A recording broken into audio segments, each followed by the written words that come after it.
Heat wave.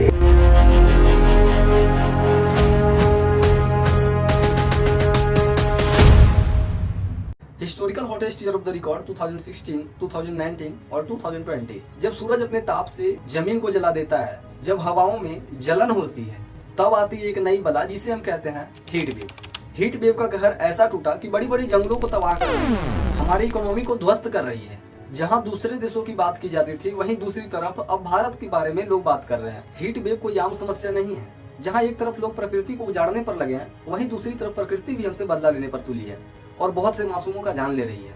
अगर इसी तरह से हीट वेव अपना कहर छोड़ती रही तो हम इंसानों का भी जीवन खतरे में पड़ जाएगा। आप लोगों में से बहुत लोगों को लगता है कि बड़े लोग एसी कूलर में रह लेते हैं, लेकिन आपको ये भी जानने की जरूरत है, जब हमारे साथ प्रकृति ही नहीं रहेगी तो हम क्या एसी कूलर चला पाएंगे। आप लोगों को ये भी पता होना चाहिए 2015 में 2500 लोगों की मौत हुई थी, जो कि गवर्नमेंट डाटा के अनुसार है। और अगर बात की जाए रियल डाटा की तो वो कहीं ना कहीं से ज्यादा ही होगी। गवर्नमेंट डाटा ऐसे भी कम होती है।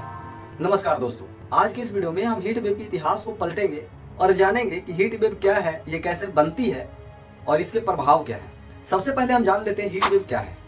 हीट वेव यानी देसी भाषा में इसे कहा जाता है लू चलना। ये एक ऐसी स्थिति है जब कई दिनों तक टेम्परेचर आमतौर पर एक्सपेक्टेड रेंज से ज्यादा हो जाती है, यानी 45 डिग्री या उससे ऊपर चला जाए, और ये लगातार 3 दिनों तक बनी रहे, तो इसे हम हीट वेव कहेंगे।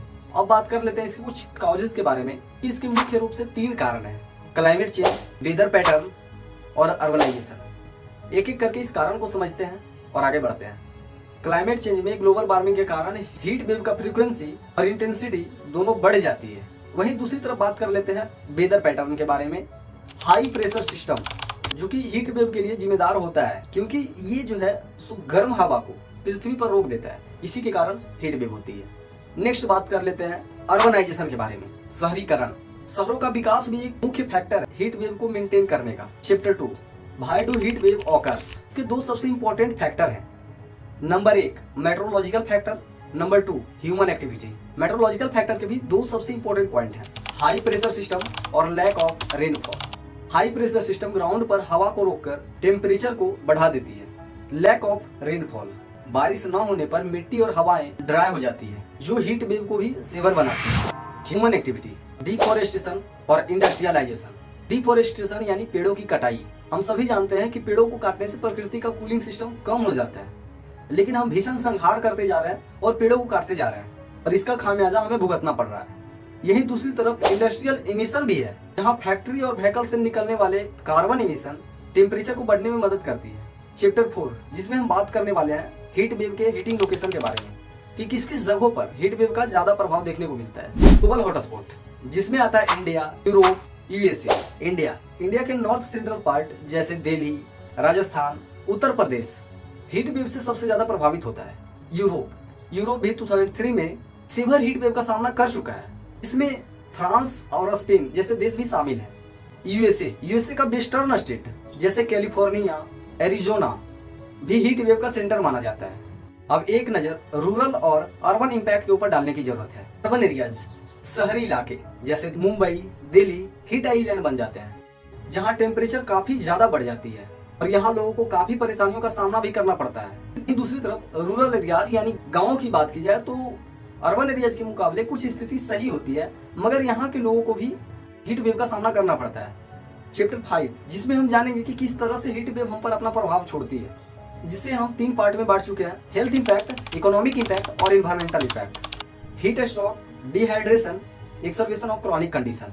इकोनॉमिक इंपैक्ट, जिसमें हम एग्रीकल्चर को नहीं भूल सकते हैं। एग्रीकल्चर यानी कृषि। हीट वेव ने एग्रीकल्चर को बुरी तरह से प्रभावित किया है, जब अफेक्टेड एरियाज में 20% तक एग्रीकल्चर में डाउनफॉल देखने को मिली है। लाइव स्टॉक की डेथ और डेयरी प्रोडक्शन में भी $10 बिलियन की लॉस देखने को मिली है, और बहुत से जगहों पर वाटर शॉर्टेज का भी सामना करना पड़ा है। इकोनॉमिक इंपैक्ट यानी एनर्जी डिमांड, बिजली की मांग बढ़ जाती है, जो ब्लैक आउट और पावर कट का कारण बन सकती है।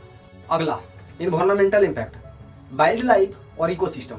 सूखे और गर्म मौसम के कारण जंगलों में आग लगने की खबरें भी सामने आ रही है, और हाल ही में उत्तर भारत में हिमाचल प्रदेश के धर्मशाला और जम्मू कश्मीर के मेंढर फॉरेस्ट से आग लगने की घटनाएं सामने आई है।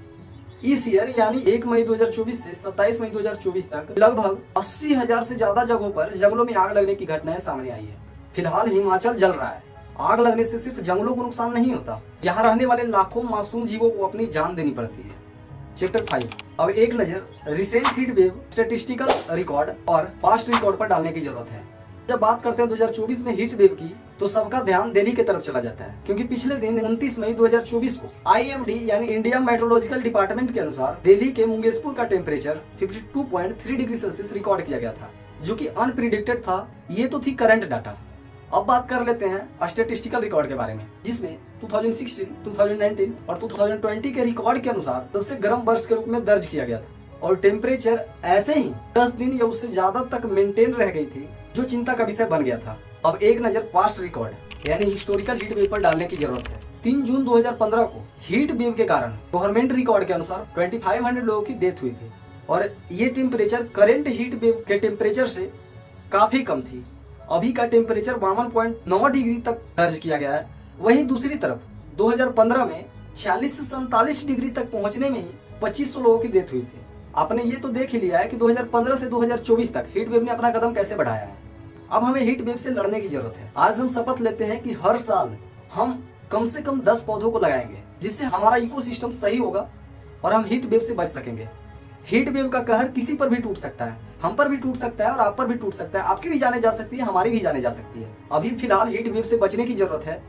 इसके लिए हमें डिहाइड्रेटेड रहना होगा और ठंडे वातावरण में रहने की जरूरत है और खासकर अपने फैमिली के हेल्थ के ऊपर नजर रखने की जरूरत है। हम आशा करते हैं कि आप हमारे पर्यावरण को सुरक्षित करने में अपना योगदान देंगे। धन्यवाद।